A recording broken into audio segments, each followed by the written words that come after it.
R&D. And he worked at P&G for a number of years. Then he went, actually retired from P&G and went to teach at Wilberforce. And then came back to Cincinnati and was, I don't know how many of you are familiar with Western Hills High School, but he was one of the principals they had two at Western Hills High School, and then he worked at the Board of Education, and he passed of cancer a few years ago. His wife is still living. His son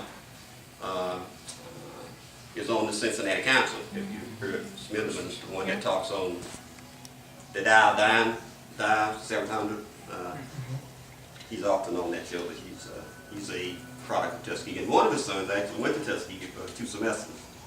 Couldn't stand it. We sent him there on a scholarship. But then I believe it was 1972 when a fellow by the name of Sam Johnson came as an intern. Some of you, if you go back to Tuskegee, you've seen Sam. He actually went to the Air Force. He didn't come to work at P&G full time. He came as a summer intern. He was the first engineering recruit. And he worked for summer, had an offer, but he went to the Air Force. Then he went to work for Exxon. When he was retired, but still works on a part-time basis. Now, I said some of you may know Sam. Sam is probably the biggest contributor in terms of giving money back to Tuskegee of any alum. And Exxon matches 3 for 1. P&G used to match 3 for 1. It's not 1 for 1. So Sam came in the summer. He didn't come back. Then a fellow by the name of Vic Matthews, who was electrical engineer, came to work, and he must have came full time in '72, I guess. And a fellow by the name of Gregory Ford, who was working at Ford Motor Company, or GM, somewhere in Detroit, came as a permanent hire. And then in 1973, with the summer of '73, I was coming for an intern, but I went to work in Flint, Michigan instead. A fellow by the name of Al DeJeanette, some of you may know Al, came to work as a summer intern. And then we both came, that was in '72. So we both came to work as full-time employees in 1973. So we were the first 2 directly recruited from campus as full-time hires. At that time, P&G was hiring 200 plus engineers for the engineering organization, and I don't know how many in R&D, but we're hiring lots of people back then. We were recruited at probably 200 plus campuses. All of HBCUs that had engineering programs, we were recruiting. I got involved in recruiting in probably in '73 or '74, shortly after I got here. And for some of you, you may remember a fellow by the name of John Foster. I don't know whether John was still at Tuskegee when some of you were there or not. But John, when I came, where I really got involved in recruiting, I came and in those days, there were no computers. There were big, large computers, but all of the design was done on a drafting board. Right? And there was a school called Ocas, still exists, I believe, which is associated with UC, it was Ohio School of Applied Science. And they had a 2-year associate degree program of which P&G would hire these students out of high school, send them to Ocas, and they would go learn how to be design and craft men and women on the board. And I'm sharing this story about John because it kind of links to why the model, the Tuskegee model, was so important. John was probably as smart as anybody I've ever seen. Folks had decided, he went to Waller teachers, they had decided that he did not have the capability to go to college. Okay? So we took John, a fellow by the name of Al Gordon and I, who was 93 over there, took John in July, who had never applied to a 4-year student, put him on a plane, took him to Tuskegee, got him application, got him registered and enrolled in school in July, and he was starting in August.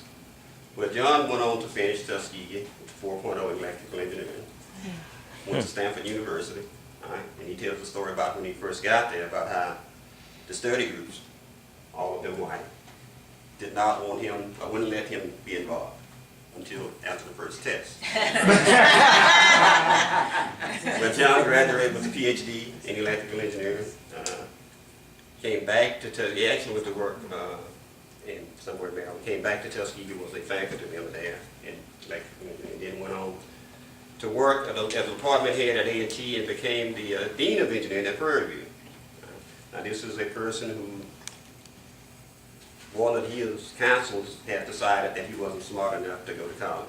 And he finished Stanford, of course, with a PhD in like 3 years, master's PhD. He's now a full-time minister in the Catholic Church. He was provost at Morehouse for a short period of time. I'm sharing that to say that the real key to success at Tuskegee is caring about people. If you want to know what, and I know y'all going to talk about stories, your personal stories if you already have them. But the fact that you can get this many people and gathered here at 2 o'clock in the afternoon to talk about success at Tuskegee tells you that there's care about the university and the students, not necessarily only about P&G. So anyway, I got involved and shortly became the kind of pre-recruiter. Pre-recruiting was a big deal at that time. One of the things that attracted me to P&G, of course, was the experiences that I had when I left. Came for my day visit here, and then I went to Dayton to interview with General Motors or somewhere, and I had worked for the summer in Boston and in Flint, Michigan, and of course, this is true about Tuskegee folks, but it's also true about most P&G folks. You get a day host, take you out to dinner, and all of that stuff, and it makes you feel more at home. Well, we took that to a totally different level with Tuskegee folks. I mean, it was there for P&G, but in terms of how we did it for Tuskegee, it became totally different, and everybody is confident. So if I were to give you 2 things, and then I'll share a little bit more history, and then we'll get into the presentation. That's the most important thing in terms of recruiting students from any school, but certainly from Tuskegee. Number 1 is you have to make the student believe, and you have to really make them believe, and it has to be true, that you care more about them than you do about recruiting them. That you care more about them individually and their well-being than you do about recruiting them for P&G or anybody else. And if they believe that, then the rest will come. The second thing is you have to do things and do them in a way that make the students want to be what you are. There are students who say, oh, I wish when I leave Tuskegee, I hope I'm working for a company that will allow me to come back and do that.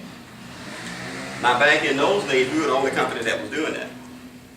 And there were lots of other companies who wanted to know, so what's this P&G thing? Because everybody on campus, all